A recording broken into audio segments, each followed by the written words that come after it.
ఓం శ్రీ గురుభ్యో నమః. ఈరోజు కార్తీక మాసంలో ప్రత్యేకించి మంగళవారం చేసే ఓ పవిత్ర పూజా విధానాన్ని గురించి తెలుసుకుందాం.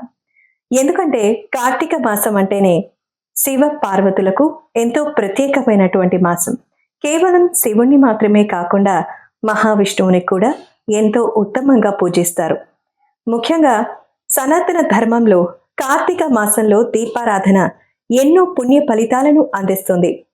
ముఖ్యంగా కార్తీక మాసంలో మనం చేసే దీపదానం అఖండ పుణ్యాలను, సుమంగళి తత్వాన్ని ప్రసాదిస్తుందని పురాణాల్లో చెబుతున్నారు. కార్తీక సోమవారం రోజున ఎంత పవిత్రమైనటువంటి వ్రతాలు ఆచరిస్తారో, అలాగే ఆ గౌరీదేవి గంగమ్మ తల్లి చల్లని చూపులు మన మీద ఉండాలంటే కార్తీక మంగళవారం ప్రత్యేకించి దీప ఆరాధన చేయాలి.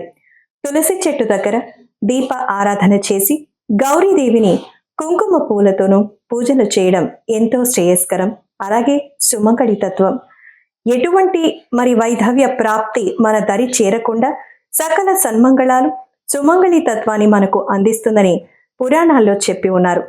ముఖ్యంగా సాయంత్రం 6 గంటల తర్వాత తులసి కోట వద్ద నేతితో దీపాలను వెలిగించి గౌరీదేవిని ప్రార్థిస్తూ కుంకుమార్చన చేస్తూ మంగళగౌరి పూజను చేయడం వల్ల కార్తీక మాసంలో విశేషమైన ఫలితం లభిస్తుంది. కార్తీక మాసంలో శైవ ఆరాధన ఏ విధంగా భక్తులు చేస్తారో అలాగే గౌరీదేవి కూడా ఆ స్వామిని పూజిస్తారు. అందుకే ఆ సమయంలో అమ్మవారిని ప్రసన్నం చేసుకోవడం వల్ల దేవేరులతో పాటు స్వామివారి ప్రసన్న వదనం కూడా మనకు లభిస్తుంది. అలా కార్తీక మాసం మంగళవారం రోజున అమ్మవారిని పూజించడం ఎంతో పుణ్యప్రదం, ఎంతో శుభకరం.